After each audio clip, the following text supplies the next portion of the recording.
Hello, good evening, Yeah. everyone. Hello, Almie. How are you? I'm doing great. I'm doing great. Thank you for having me here tonight. Almie, let me just share a little bit of your profile for the some of the viewers watching here because this is a terrific profile. Would that be fine? That's perfectly fine. Almie was 20 plus years in marketing and sales experience working for tech startup in aesthetics, cosmetics, and dental industries. Right? Yep. She's currently managing a consulting business. She lives in Kawit, Cavite with her family, and she has her branch in Kawit. And then she's also the founder of Borromeo Marketing Consultant and doing marketing and branding education through lectures and workshops. And then, wow, you're doing a lot of things, right? Grabe, you're so busy. You're a co-manager of their family business, www.ourlittlevan.com. They have a van conversion rental business, terrific business. And uh, Terence, her husband, is manages the day-to-day, and she's also a consultant for Rodan and Fields, a skincare company based in the U.S. Wow, how are you able to do those a lot of Now, those things, Almi? lots of coffee. Lots of Yeah, coffee. Almi, you tell us more about yourself. Pakilala ka muna sa ating mga ano on a personal side lang muna. Sure, sure. So, again, hi everyone. My name is Almie Borromeo, and I am the owner of the Cycle House Kawit branch. And on a more personal side, I was actually born here in Kawit, but had migrated to the States when I was about 2 years old and spent a majority of my childhood in San Diego, where all my family is at currently, and then my adult life in Seattle. And I have my two kids, Tara Shelton and Taryn Shelton. And one thing that really brought us here to the Philippines, but really sparked even the idea of moving, was my daughter was invited to, or she tried out for the national women's soccer team here in the Philippines, and that was in 2016. Well, she ended up making the team, and it was our first time as a family to come visit the Philippines. And I mean, obviously, we don't remember much of it as babies. But when the 3 weeks that we spent here, we just absolutely, we fell in love with it. And we were talking when we got back and like, how are we going to make it there? What are the things that we can do so that we can live there eventually? And through a series of events, I mean, this happened fairly quickly from 2016. If you fast forward a little bit, we went into a transition in our life as a family as a whole. We started kind of just living more of a minimalist life, and as part of the series of events that I had mentioned earlier, what got us here was we actually sold all our belongings in the States. We sold our house that we lived in for 13 years. It's where my son grew up. He was born and raised there. So we sold the house. We got rid of all of our possessions and just really took what we needed, are the essentials, downsized to a point where the four of us moved into a converted van. So we lived van life for a year, Mhm. and that really taught us a lot of things, right? I mean, it's different. A lot of our friends were a little bit confused, like, you're living in a van? Are you homeless? Like, something happened? But no, it was the conscious choice we made, and we made it as a family. And it was actually, there was a lot more positives that came out of that than, I mean, I can't think of any negatives other than sharing a small space with three other people. But a couple of the things is living with just you don't really need a lot to live and to be Correct. happy. Agreed. And it also taught us how to, I think the word here would be patience, because we had to really endure a lot of patience, you know, in that year living with each other in such a small space. How is that, you know, how is that related to us moving here in the Philippines is that it just really opened up that opportunity. Like, we were no longer tied to a mortgage. It freed up a lot of our expenses where we were able to save, you know, so much more money. Because again, we were, you know, not having the expenses of a house and so forth. But that also the freedom of not being tied down, and the idea, you know, Jeff, you had mentioned earlier, you know, talking about beliefs and regrets, right? Moving your family, traditionally living in a house, and then saying, hey guys, we're going to live in a van, right? We're going to live in a van. We're going to travel. We're going to just be able to live wherever we want. You know, the idea of regret, right? 5 years from now, 10 years from now, are we going to look back and say, gosh, what would have happened if we did not move into the van or make that, right? So, and a lot of that stems back to, you know, Terrence and I in our earlier part of our relationship is like, we always live with, you know, we don't want to have the what ifs. And then we figured, you know, if anything, it's fixable, right? If the van doesn't work out, we'll just buy a house or we'll buy a It's not like we're stuck with that, but it gave us the opportunity to experience it. And that just really accelerated us to say, okay, you know what? We've adjusted to living this traditional, you know, life to let's just move to the Philippines and do it. And nice. It took us a few months to like figure out logistics, and we just said, you know what, let's do it. Why not? Let's not regret not making this decision 10 years from now. And here we are. And we had actually planned on only being here for a year.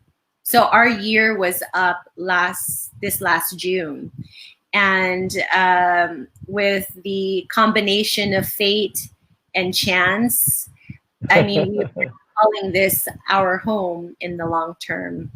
And so we love it here. I don't think we'll ever go back to the States. We now have our eyes set on, you know, living in other countries. You know, what's the next country we're going to live in? And it's that, you know, idea of belief, right? These are things that we want in life and that we believe is going to happen. And it stands true with the business, with Cycle House. You know, that was part of the fate and chance aspect of us continuing to live here. And it was all the buying into a business, you know, a bike shop. We had talked about it. That was pre-COVID, before all of this happened. And in our research, we actually found the Philippine Franchise Association. And we attended the webinar, which Cycle House was a featured franchise, and just learning more about the business. And then hearing you talk after that, I mean, it was just a no-brainer for us. And we're thinking, we're in a pandemic right now. Should we even be doing this? Like, we were right in the middle of when we were ECQ, super lockdown. And then kind of forgot about that. You know, that was kind of like on the back end of things. What we were really thinking is, you know, how can we make an impact in our community? You know, the impact and purpose is something we always talked about as a family, you know, especially coming from, you know, resources, but then, you know, being able to take the resources that we have and being able to give that back to a country, our home country. You know, we were born here, we moved, but now we're back. And it's how can we make an impact? And having the Cycle House franchise and understanding your Cycle House's values, beliefs, vision, and direction. I mean, it's all in alignment with our own.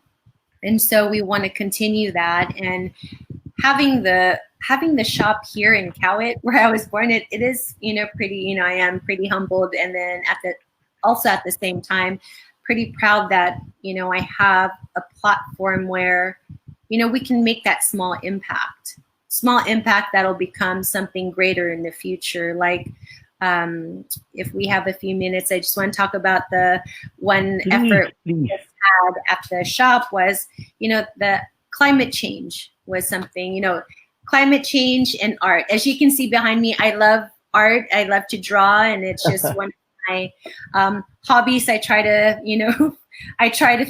do in between of everything else that's happening in my life.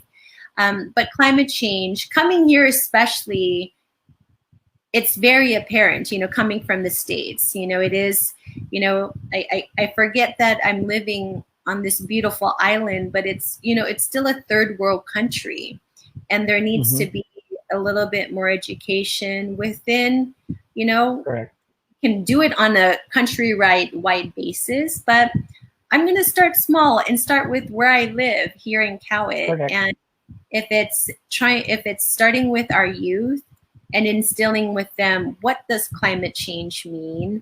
What can we do? What kind of efforts can we put out there so that we can fight climate change? What can we do to lessen our carbon footprints?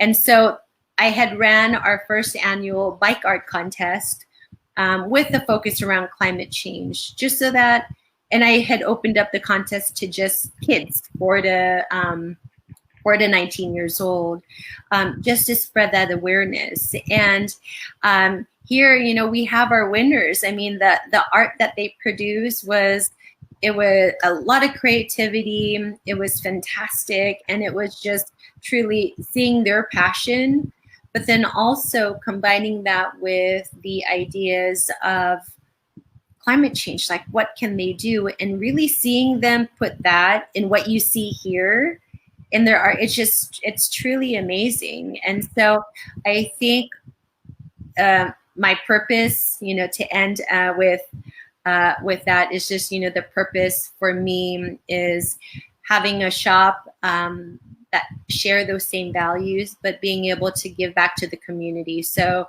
whether it's talking about climate change, getting community involvement, I want to be greater. My belief is I want to be more than just a bike shop here in Kawit. I want to be the #1 branch here in Kawit, of course. But I also want it to be a place where I can help bring our communities together, right? So through art, and then also, I do also have to mention this is, one thing that is also a part of my beliefs is the diversity within our industry. This bike and motorcycle industry in particular, it is male dominated. And one thing I want to change and, change, the stereotypes is, empowering women, which I actually just hired our first woman bike mechanic at the shop, and being able to give her the tools and the platforms so that she can be better at her craft. And there she is. It's Judith. She's an avid cyclist. She's a marathon runner. She's super active within the bicycle and like running and hiking communities. And it's like, but she also is interested in learning more about bike mechanics, right? Bike servicing. And so why not give her the platform to do that? Because the reality is there's not a lot of opportunity for women to say, hey, I'm raising my hand, I'm interested in this, and I want to do that for them. And it's, I have a great team. You see here on the screen is Saifu. He's our lead bike mechanic, and he's taken Judith on under his wing. And they're, she just finished her second day on Saturday. And you know what? She got right into it, grease on her fingers, and she's getting down, and she's, learning, and she's, actively wanting, genuinely wants to improve herself. And just with everyone on my staff, right? It's always talking about purpose. And I want all of them to have purpose, right? Purpose in growing their careers. And, if I can provide that platform for them, and they grow, and one day they then say, I'm going to run my own Cycle House branch, or I'm going to go off and work for, I don't know, Specialized and be their like main, mechanic or whatever. For me, that would be a success, right? Terrific. And Almie, I think you're living a life of adventure, right? That every day since you left the US, you're really enjoying your life. Am I right? Diba? Yung peace, joy, diba? It's an adventure. Diba? And I think, Almie, we guys here in the Philippines can also do that as well, right? Maybe not living in a van or whatever to that kind of adventure, but I think waking up every day, diba? Trying to do things a new way of doing things, right? Diba? Yeah. The adventure, and it gives you peace, right? Medyo nakakaba rin, tama ba, Almie? Yeah. But of course, I think these are great life lessons for your kids as well, right? Diba? Yes. To live the life that you really want. I think that's very crucial from your life story. And I'm just curious, for those who are just tuning in, Almie, you were born in the US, right? No, I was born here in Kawit. Oh, you were born here, and then you left. When I was, went to the States. yeah, when I was 2 years old. How 2 years old. I see. All right. So it's a great story. Thanks for sharing us. Can you just introduce your staff? By the way, Yes. I love your story. I think yun ang pinakamasarap na buhay, di ba? Yung talagang adventure every day, you don't know what to expect. And boy, you're really living your life, di ba? Yun po yung ating life na maganda rin. Next slide. Pakilala lang natin yung mga staff niya. Almie, you might want to introduce your staff. Yes. So this is Judith. She is our bike mechanic in training. And then we also have Saifu. He's our lead bike mechanic. Let me go to the next. And then we have Eunice.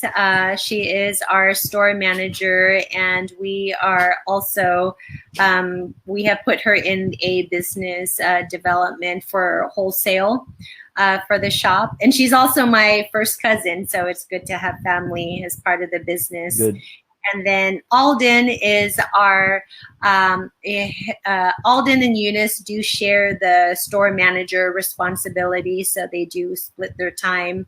And then he also manages all of the money for the store. So lead cashiering, sales associate, he sends out all the reporting, balancing all the numbers, and making sure I count the till right at the end of the day when I'm at the shop. So that's my crew right now. I am in the process of looking for a motorcycle mechanic. So one day you'll see another photo up here of where that person, maybe he or she. So that's my staff, and it's they're amazing, and I'm pretty lucky to have them. Terrific. Almie, before you show us where your store is located exactly, can you share us a little bit of maybe for around 3 to 5 minutes, or probably lesser, up to you, what were your life lessons doing those things, those adventures that you guys are doing right now? Life lessons you want to share to our viewers before you end with your promotion of your store? Sure. I think I'll talk about the top 3 life lessons for us, just from our experiences. The first one is being able to adjust, because there's always solutions to everything. And so that could be, an example would be in our living in the van, right? sometimes there are places we can't park, and sometimes we get a knock on the door from a policeman saying you can't park here. And so it's being able to adjust in those tough situations, right? It's like, okay, no big deal. We'll just move the car, right? No harm done. We'll move. We're able to adjust in those situations, and to relay that back into the business and it's not just Cycle House. It's also our van business. It's the skincare bit, all the businesses that we're running, right? Something's always going to come up, and it's being able to adjust. And it's also for my kids, like with the school, they went from face-to-face to now online schooling. Yeah.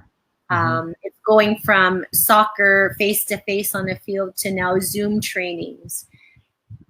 One of our experiences is, really being able to adjust and coming back fairly quickly, because there's always a solution. That solution may not always be easy to come by, and it may not come immediately, but there's always a solution. You just got to really think through it.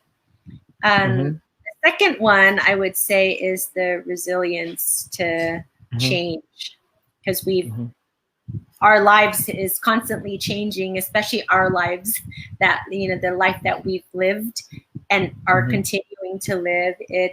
There's a constant change, and same for the businesses. There's always changes in markets, there's changes in demand, there's changes in logistics, there's changes everywhere, and it's being able to be resilient to that and understanding that change is good.